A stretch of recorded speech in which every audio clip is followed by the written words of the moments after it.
बच्चों कैसे हैं? आपका अपने YouTube चैनल चित्रकूट एजुकेशन में स्वागत है। बच्चों, मेरा मानना ये है कि अपने जो सगे हैं, भाई बहन, दोस्त, मम्मी पापा, गुरु, इनके दिलों को जीतना चाहिए। पूरी दुनिया जीतने कोई फ़ायदा नहीं है।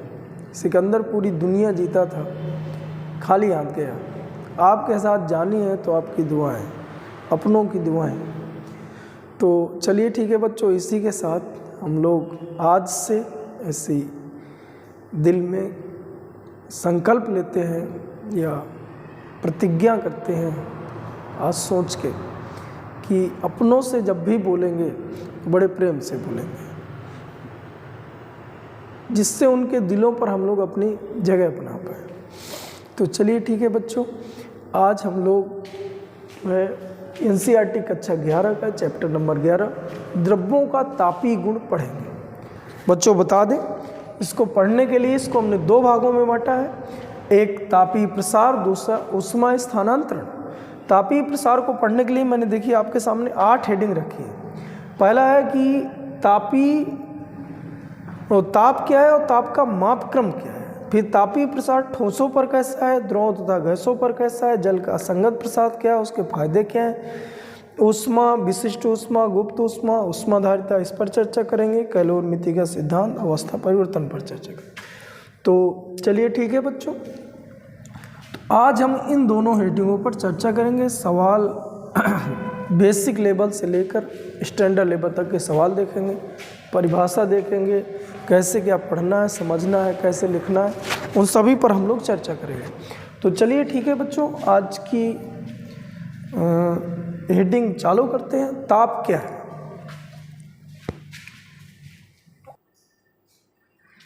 चलिए ठीक बच्चों, देखिए टेम्परेचर, ताप। बच्चों एक एग्जाम्पल से थोड़ी समझ रहे हैं। मान लीजिए यहाँ पर जल हमने भर के रखा है और जल का जो टेम्परेचर है वो मान लीजिए आपकी 30 डिग्री सेल्सियस, ऐसा एक एग्जाम्पल है, थोड़ी समझिएगा।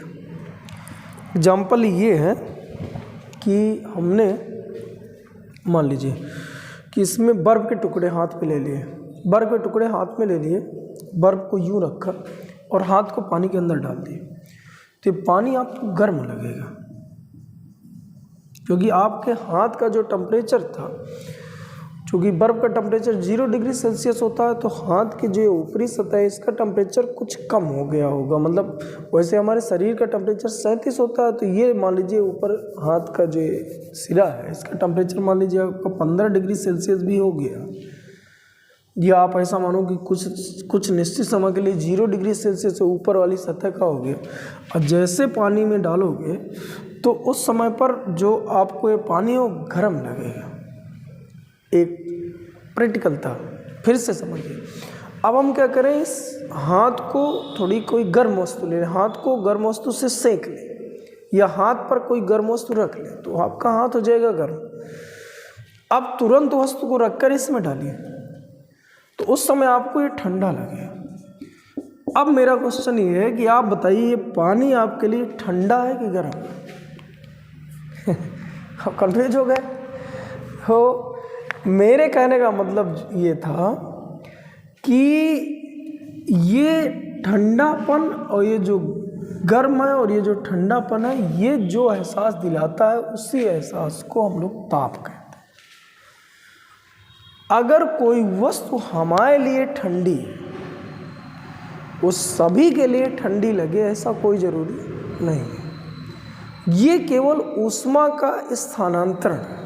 जैसे जब हमारा हाथ ठंडा था, मान लीजिए 0 डिग्री सेल्सियस पे था या 15 डिग्री सेल्सियस पे था, तो ये 30 में था, तो हमारी हाथ पर ऊष्मा आई क्योंकि उच्च ताप से निम्न ताप की ओर ऊर्जा जाती है।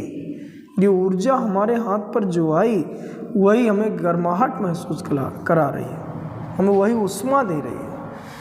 लेकिन अगर हम लोग कोई गर्म वस्तु छू लिए तो हमारे हाथ का टेम्परेचर हो गया मान लीजिए 40 डिग्री सेल्सियस। अब हम इस पानी के अंदर डालें तो हमारे हाथ से ऊष्मा पानी पर जाएगी इधर पे पानी की ऊष्मा हमारी हाथ पर आई थी तो गर्म लग रहा था पानी। अब हमारी उस हाथ की ऊष्मा जाएगी तो हमारे हाथ का जो टेम्परेचर है वो डाउन होगा, कम होगा। जब कम होगा तो ये हमें ठंडा लग रहा है, क्योंकि हमें हमारे हाथ का टेम्परेचर जाता जाएगा तो हमारे हाथ का टेम्परेचर कम होगा तो हमें ठंडा महसूस होगा। मेरे कहने का मतलब केवल और केवल ये था कि किन्हीं दो वस्तुओं के बीच ठंडापन अथवा गर्माहट का जो एहसास दिलाता है, ऐसी भौतिक राशि को ही हम लोग ताप कहते हैं। यानी एक ऐसी भौतिक राशि जो दो वस्तुओं के बीच यह निर्धारित कर दे कि ये दोनों वस्तुएं किस तापी साम्य पर हैं। तापी साम्य मतलब गर्माहट अथवा ठंडापन, यानी ऊष्मा लेगा कि देगा, ये जो निर्धारित कर दे, उसी निर्धारण करने वाली भौतिक राशि को हम लोग ताप कहते हैं। बातें समझ में? चलिए ठीक है, इधर मैं लिखे दे रहा हूँ। हमने बच्चों इधर लिखा कि एक ऐसी भौतिक राशि जो ये निर्धारित कर देती है कि दो वस्तुएं या दो से अधिक वस्तुएं वो किस तापी साम्य पर हैं। तापी साम्य का मतलब ठंडापन या गर्माहट में है, किस तापी साम्य में है, ताप कहलाता है। या आप ऐसा भी लिख सकते हो कि दो वस्तुएं के बीच ठंडापन अथवा गर्माहट का जो एहसास दिलाता है, ऐसी भौतिक राशि को ताप कहते हैं। बात समझ में आ गई बच्चों? यानी ताप एक ऐसी भौतिक राशि है जो दो वस्तुओं के बीच ठंडापन अथवा गर्माहट का एहसास दिलाता है, ताप कहलाता है।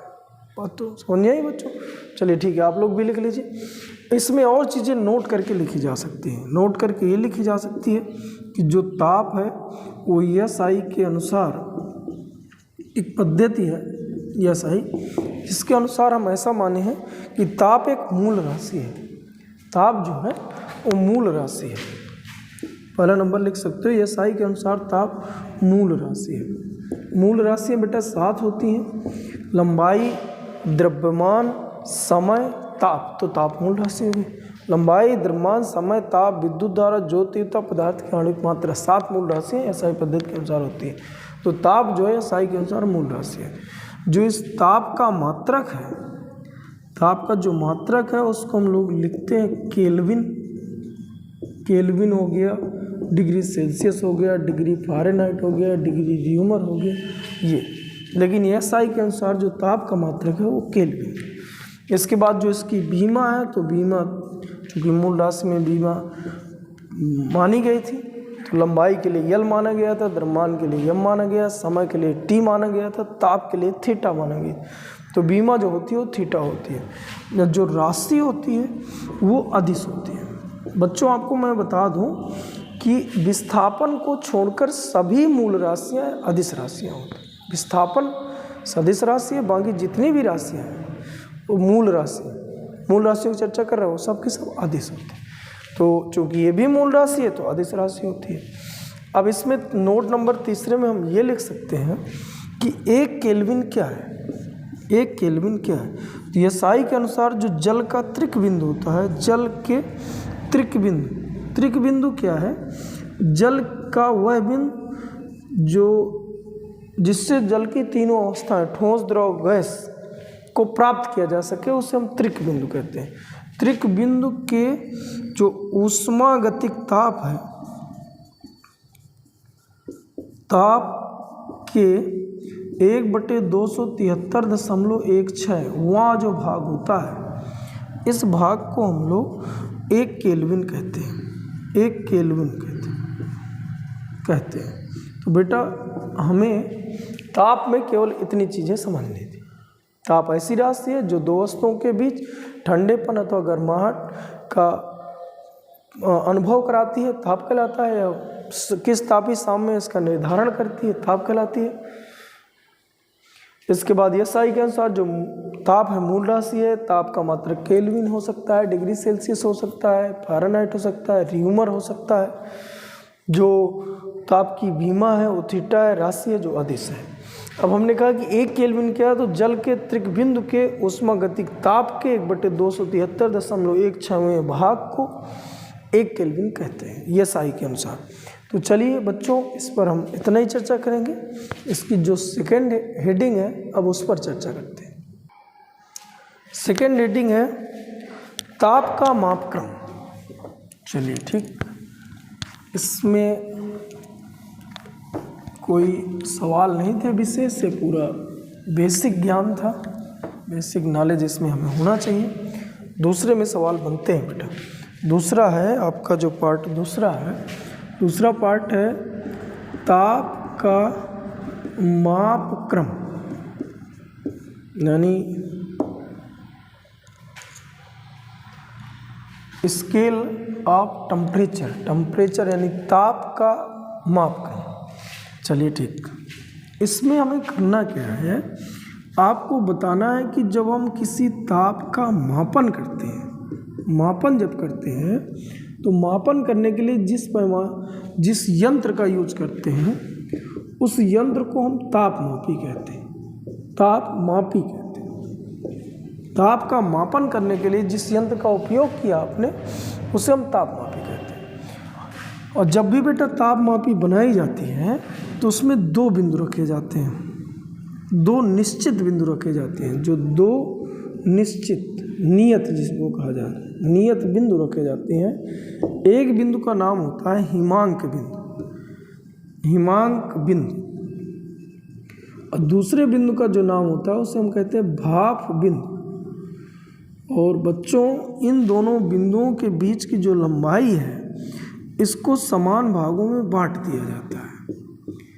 इन्हीं भागों को हम स्केल कहते हैं, यानी ताप का मापक्रम कहते हैं। और जो ये प्रत्येक स्केल होता है इसको हम 1 डिग्री कहते हैं, 1 डिग्री कहते हैं। तो इस तरह से हम जब ताप का मापक्रम क्या है, अगर तो कोई आपसे पूछ ले तो आपको बताना है कि ताप का मापन जिस यंत्र द्वारा किया जाता है उसे तापमापी कहते हैं। तापमापी में 2 निश्चित बिंदु या नियत बिंदु रखे जाते हैं। एक नियत बिंदु का हिमांक, एक बिंदु को हम लोग हिमांक बिंदु कहते हैं, दूसरे नियत बिंदु को हम लोग भाप बिंदु कहते हैं। इन दोनों बिंदुओं के बीच की जो लंबाई है, इस लंबाई को हम बराबर भागों में बांट देते हैं। बराबर 10 भाग, बराबर 100 भाग, बराबर 180 भाग, आपके ऊपर डिपेंड करता है कितने भागों में बांटना है। तो ये जो भाग आपने काटे थे, इन्हीं कटे हुए भागों को हम मापक्रम कहते हैं, इसे हम मापक्रम कहते हैं। अब देखिए, इसकी मैं सुव्यवस्थित डिफिनीशन लिखे दे रहा हूँ। हाँ बच्चों, हमने यहाँ पे लिख दिया है डिफिनीशन। लिखा गया कि ताप का मापन जिस यंत्र द्वारा, जो इधर मैंने समझाया वही लिख दिया है, ताप का मापन जिस यंत्र द्वारा किया जाता है उसे तापमापी कहते हैं। तापमापी में 2 नियत बिंदु निर्धारित किए जाते हैं, एक को हिमांक बिंदु और दूसरे को भाप बिंदु कहते हैं। इन दोनों बिंदुओं के बीच की लंबाई को समान भागों में बांटा जाता है, जिसे हम तापमापी का मापक्रम कहते हैं, स्केल कहते हैं। तो चलिए ठीक है बच्चों, ये समझ में आएगा। अब जो मुख्य स्टैंडर्ड स्केल रखे गए हैं वो 4 हैं। एक को हम कहते हैं डिग्री सेल्सियस, देखिए इधर लिखते जाए, मापक्रम। मापक्रम में हम लोगों ने जो है स्टैंडर्ड स्केल के अंतर्गत 4 को रखे हैं। बाकी आप जो है बना सकते हैं अपने अकॉर्डिंग। जैसे सवालों पे अभी जब हम कराएंगे तो कुछ स्केल ऐसे रखेंगे जो हम तत्काल क्रिएट किए होंगे। फिलहाल ये जो स्टैंडर्ड स्केल है, पहले आपका सेल्सियस स्केल है, सेल्सियस पैमाना।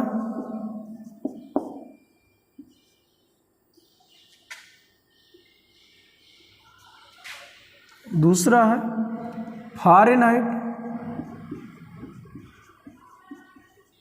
पैमाना।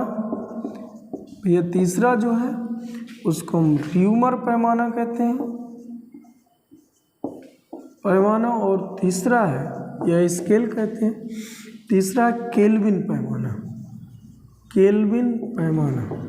अब इनको हमें पूरा जो है डिटेल से देखना है। कोई पूछे डिग्री सेल्सियस पैमाना क्या है, डिग्री सेल्सियस पैमाने में कोई वैल्यू दिया हो और हमसे केल्विन पैमाने में अगर पूछे तो ये सब चीज़ें हमें पता होनी चाहिए, आना चाहिए। तो भैया इसकी खोज सेल्सियस ने करी थी, खोज करी उन्हीं के नाम से पैमाने, इसकी खोज सेल्सियस ने करी, इसकी खोज फ़ारेनहाइट ने करी, इसकी खोज र्यूमर ने करी और इसकी खोज केल्विन ने करी। ये सब अपने आप में वैज्ञानिक है। इसकी खोज करी कब गई थी? तो वही इसकी खोज हुई 1710 ईस्वी में, इसकी खोज 1717 ईस्वी में, इसकी खोज 1730 ईस्वी में और इसकी खोज 1852 ईस्वी में की गई थी। इसके बाद आपको इसमें हिमांक बिंदु बताना होगा। तो इसका जो हिमांक बिंदु होता है 0 डिग्री सेल्सियस होता है, जो भाप बिंदु होता है वो 100 डिग्री सेल्सियस होता है और जो इसके बीच के भाग हैं 100 बराबर भाग हैं और प्रत्येक भाग इसका 1 डिग्री सेल्सियस कहलाता है। इसी तरह बेटा इसमें जो हिमांक बिंदु है वो 32 डिग्री फ़ारेनहाइट है, भाप बिंदु है जो वो 212 डिग्री फ़ारेनहाइट है। इसके जो खानों की संख्या है 180 खाने खींचे गए हैं और एक खाने को हम 1 डिग्री फ़ारेनहाइट कहते हैं। बेटा जो इसका हिमांक बिंदु है वो 0 डिग्री र्यूमर है और जो हिमांक भाप बिंदु है वो 80 डिग्री र्यूमर है।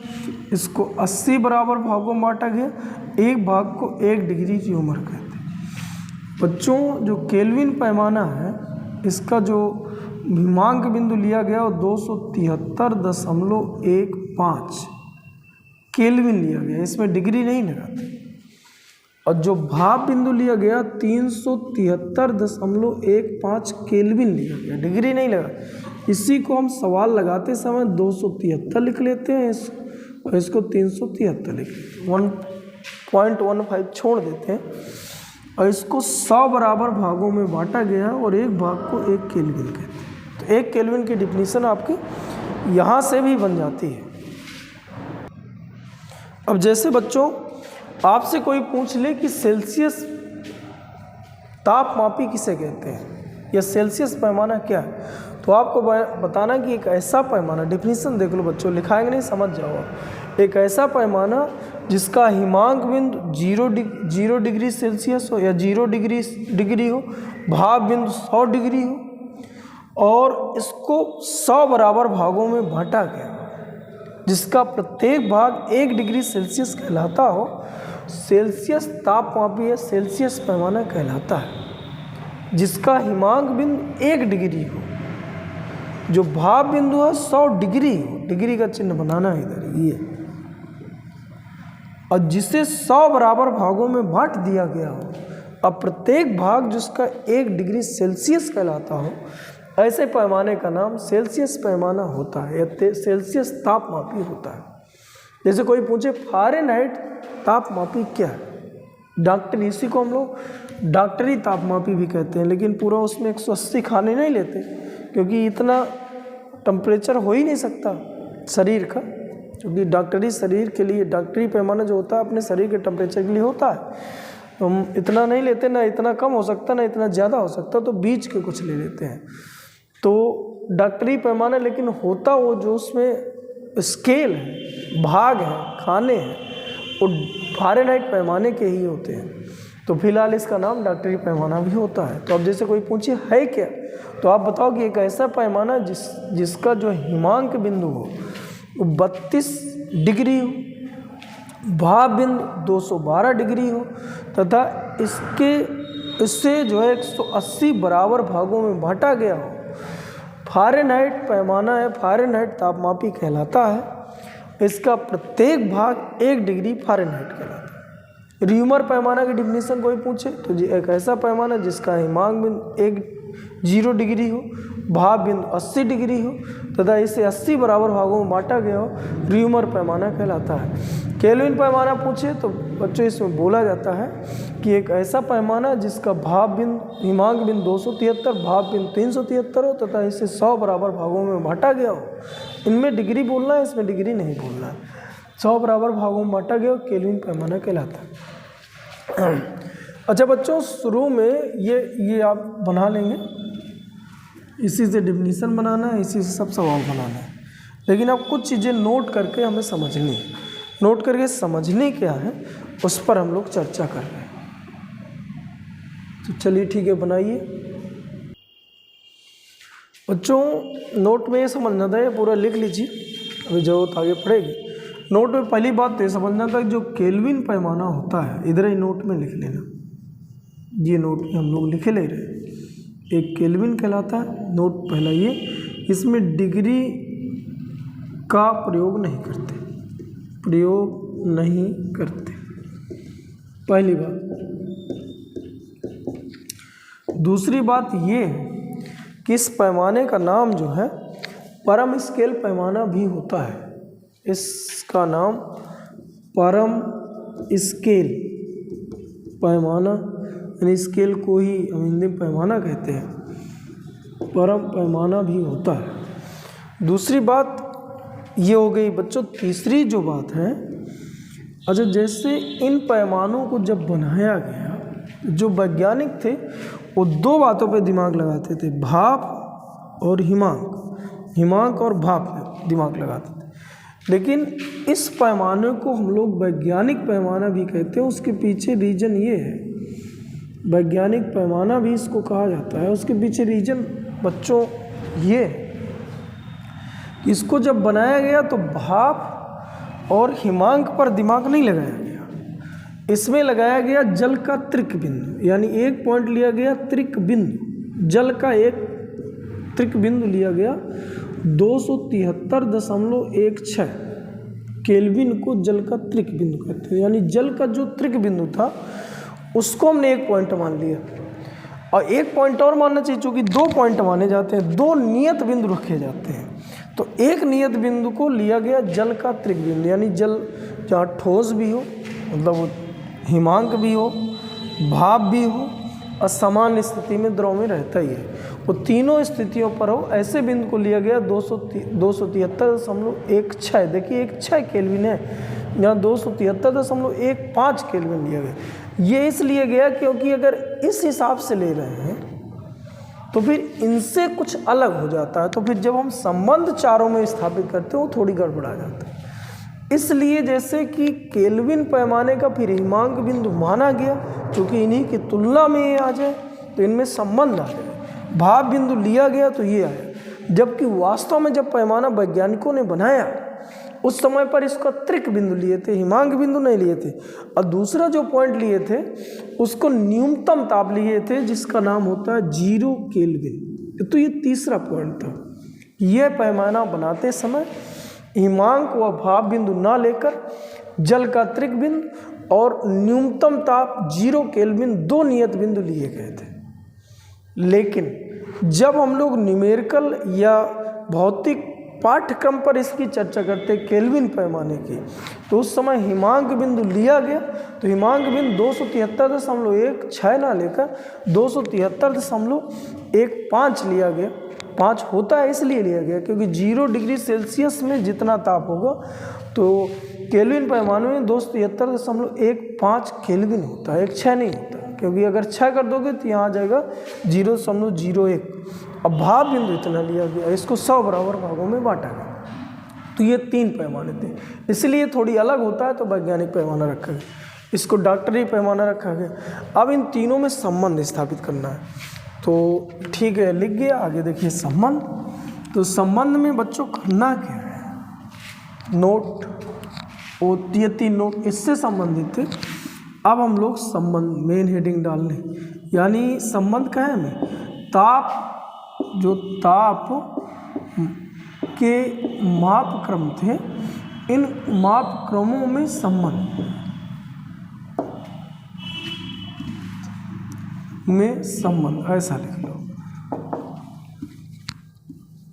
ये हेडिंग आप डालें तो देख, सूत्र इसके लिए हुआ करता है कि स्केल, जो भी स्केल था, जो भी पैमाना था, स्केल माइनस हिमांक बिंदु बटे भाप माइनस हिमांक बिंदु, ये सूत्र होता है दोस्तों।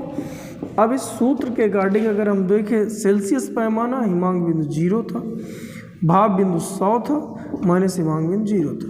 जैसे फ़ारेनहाइट पैमाना 32 था हिमांक बिंदु, और 212 माइनस 32 था। इसके बाद हम र्यूमर में देखें तो र्यूमर पैमाना 0 से था, 80 माइनस 0 हो गया। और जो केल्विन पैमाना था, वैज्ञानिक पैमाना, वो 273 से चालू हुआ था और 373 माइनस 273 ये भाव बिंदु था। ये बेटा सभी में देखिए इस सूत्र का उपयोग यहाँ करें। अब देखिए ये हो जाएगा C/100, ये हो जाएगा F माइनस 32/180 R/80 बराबर K माइनस 273/100। अगर हम 20 से काटें तो ये हो जाएगा C/5 F माइनस 32/9 और ये R/20 × 4 K माइनस 273/5। अब जो ये संबंध आया है इस सभी ताप मापियों के स्केलों के बीच संबंध है, ये स्केलों के बीच संबंध है। कोई चीज़ आपको डिग्री सेल्सियस में पता है, फ़ारेनहाइट में चाहिए तो ये 2 उठा लो, बाकी छोड़ दो।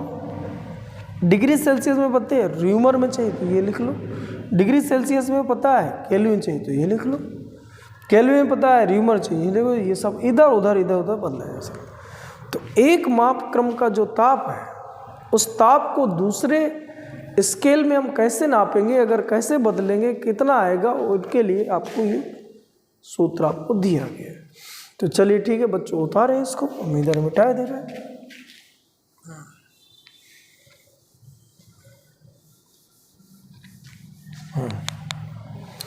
इसके बाद हम लोग बच्चों देखेंगे ताप के माप क्रमों में संबंध ही आ गया है। अब हम पढ़ेंगे ताप के माप क्रमों के परिवर्तनों में संबंध, के परिवर्तनों में संबंध। अब ये देखेंगे, मेरे कहने का मतलब ये था, जैसे आपसे पूछ ले कि डिग्री सेल्सियस पैमाने पर हमारे शरीर का टेम्परेचर 37 डिग्री सेल्सियस होता है, बताइए डॉक्टरी पैमाने पर यानी फ़ारेनहाइट पैमाने पर कितना डिग्री फ़ारेनहाइट होगा। तो एक ताप से दूसरा ताप पूछ रहा है, तो आप इस सूत्र में डायरेक्ट रखेंगे, उत्तर आ जाएगा। यहाँ से यहाँ रखोगे यानी आप ऐसे लिख सकते हो कि 37 भाई सूत्र होता है C/5 बराबर F माइनस 32/9। तो C की जगह आपने 37 रखा, 37/5 बराबर F माइनस 32/9। तो F बराबर जब निकालोगे तो ये 98.6 के आसपास आता है बेटा, डिग्री फ़ारेनहाइट, ये उत्तर आता है। अभी इसके न्यूमेरिकल का अलग वीडियो में जस्ट इसी के बाद दूंगा। मैं इसमें ये समझाना चाहता हूँ कि जब आपको सेल्सियस दे फ़ारेनहाइट में पूछे डायरेक्ट रखो, लेकिन मेरा क्वेश्चन थोड़ी बदल गया। बदला ये कि अगर हम अपने शरीर का टेम्परेचर 37 डिग्री सेल्सियस बदल दें, या इस वस्तु का या इस स्केच का ताप 37 डिग्री सेल्सियस बदल दें, तो बताइए डॉक्टरी पैमाने में कितना टेम्परेचर बदल गया हो गया, कितना टेम्परेचर बदल होगा, क्योंकि दोनों में सेम परिवर्तन नहीं होगा। इसके 80 बराबर खाने हैं, इसमें 180 बराबर खाने हैं, इसमें 80 बराबर खाने हैं, तो टेम्परेचर सेम नहीं बदलता। तो अब परिवर्तन के बीच क्या संबंध हुआ करता है, तो बच्चों इसमें हम ये दिमाग लगाते हैं, परिवर्तन का जो सूत्र होता है वो सूत्र हुआ करता है बेटा, सूत्र की स्केल, जो भी स्केल है, जो भी पैमाना है, बटे हिमांक बिंदु, सॉरी भाप बिंदु माइनस हिमांक बिंदु, भाप माइनस हिमांक। बेटा फिर उस समय पर यह सूत्र होता है। अगर इस हिसाब से अगर हम लोग देखें तो C/100 माइनस 0 या परिवर्तन को हम दिखा लें तो ΔF हो जाए। स्केल में परिवर्तन बटे ऐसा कर लिया जाए। परिवर्तन को हम लोग सांकेतिक भाषा में डेल दिखा रहे हैं, ये डेल और त्रिभुज में बेटा अंतर होता है। ये डेल है, डेल के इधर की जो 2 लाइन होती है, मोटी होती है। ये त्रिभुज बना है, डेल बना है, लेकिन हम लोग बना ऐसे ही देते हैं क्योंकि बार बार कौन लाइन खींचता रहे, डेल। ये आपका 212 माइनस 32 से चालू हुआ।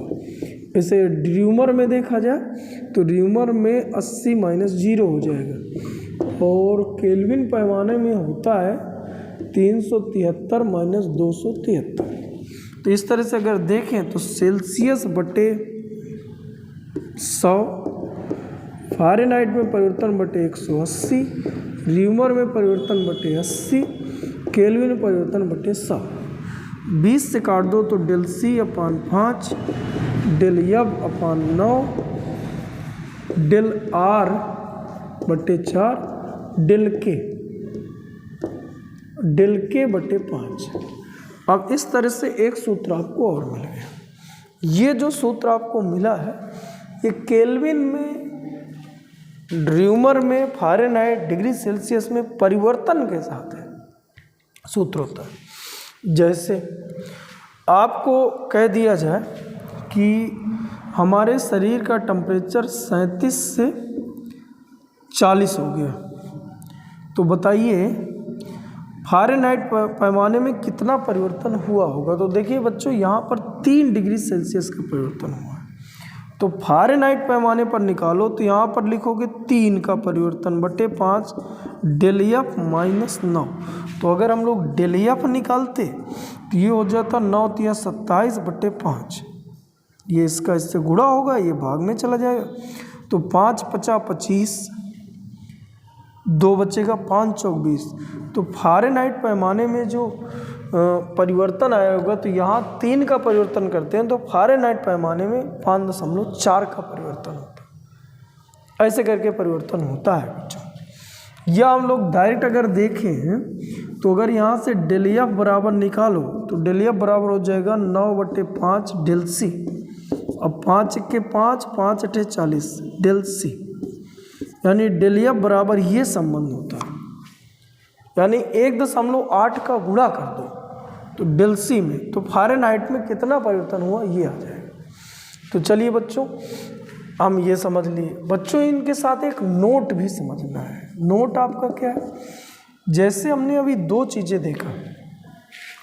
देखा, एक ताप के मापक्रमों के परिवर्तनों में संबंध देखे, एक दूसरा पढ़े ताप के मापक्रमों में संबंध देखे, परिवर्तन नहीं मापक्रम में ही संबंध देखे। तो इन संबंधों को 2 तरह से व्यक्त भी किया जाता है। जैसे मैं कहीं पर लिख दूँ 37 डिग्री सेल्सियस, अगर कहीं पर लिख दूँ 37 सेल्सियस डिग्री, तो ये जो होता है ये मापक्रम का ताप बता रहा है। यानी हम इसको ऐसा लिख सकते हैं, ये लिखा हुआ है कि किसी जो वस्तु का ताप है उस 37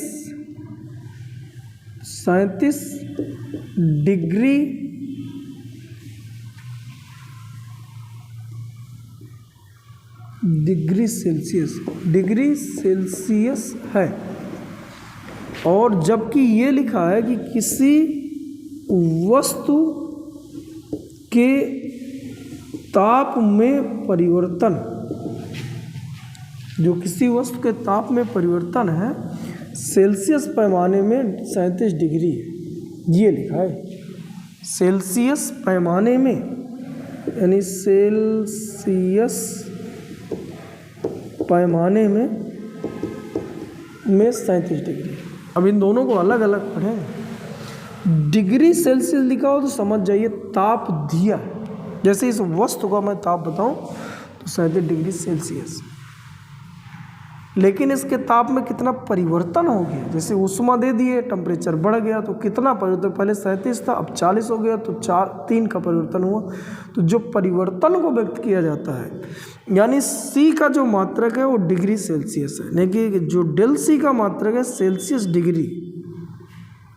ताप का मात्रक ये है, लेकिन ताप जो परिवर्तन का मात्रक है वो सेल्सियस डिग्री है, या ड्यूमर डिग्री है, या केल्विन में देखिए इसीलिए डिग्री नहीं लगाते, चाहे परिवर्तन बताओ तो ठीक हुई तो ठीक हुई, दोनों के संकेत सेम। फ़ारेनहाइट डिग्री है परिवर्तन, लेकिन अगर ताप बताते तो डिग्री फ़ारेनहाइट बताते। तो चलिए ठीक, 2 तरह के संबंध होते हैं, 2 तरह के संकेत भी होते हैं। तो चलिए बच्चों, इस वीडियो में हम लोग यहीं तक चर्चा करेंगे, क्योंकि इसी दोनों हेडिंगों से संबंधित यानी ताप और ताप के मापक्रम से संबंधित आपको अगला वीडियो दिया जाएगा, उससे संबंधित सवालों का वीडियो दिया जाएगा। बाकी पूरा डिटेल कहानी इस वीडियो पर हम लोगों ने चर्चा करा। तो चलिए ठीक बच्चों, और इस वीडियो में यहीं तक। थैंक यू बच्चों, थैंक यू।